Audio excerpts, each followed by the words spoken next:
Okay, so little disclaimer before we get into this. I am so bad at pronouncing some of these names that I'm going to try, and I did try to look up how to pronounce them and what was correct, how to pronounce them in the correct way, but I could not figure out anything. It would just have the type version, it wouldn't tell me. So I'm gonna try my best, but if I butcher them, that is why. So getting into this, the sculpture above me is known as Antinous Mondragon. This is housed in the Louvre Museum in Paris, France. It was made in Italy, and I could not unfortunately find the artist responsible for this work. But the medium of this work is marble, so it is a marble statue.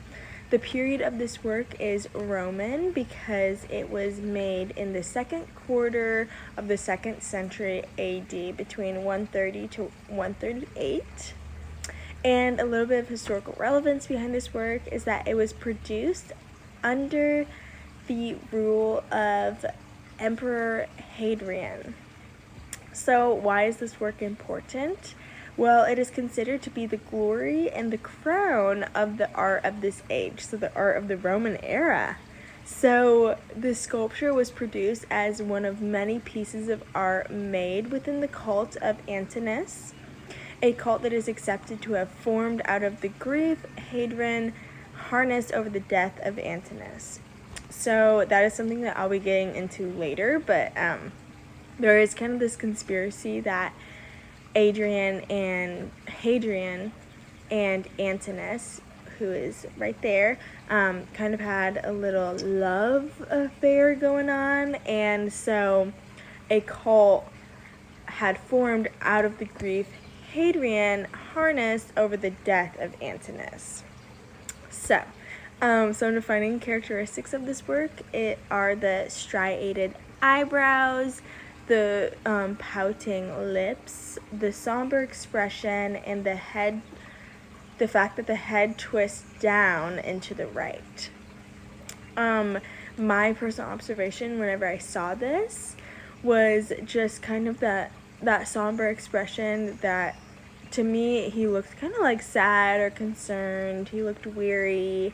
And I also saw that, like, he has no eyes in this, so it looks very different than any other sculpture in the room because his eyes are hollow, and so that definitely stuck out to me because it kind of looks a little creepy to me with the blackness because it's so hollow. But yeah, that was my personal observation. Basically, why I chose this work was just because it's this huge head on as a statue, and the fact that there were no eyes definitely stuck out to me. And so whenever I was walking into this room of Roman statues and sculptures, I immediately stopped next to this sculpture of Antinous because of those reasons, and I wanted to do a video over it. So a fun fact about this sculpture is that Hadrian had kept Antinous as his lover, and they had a sexual relationship with one another. So there we go. Thank you.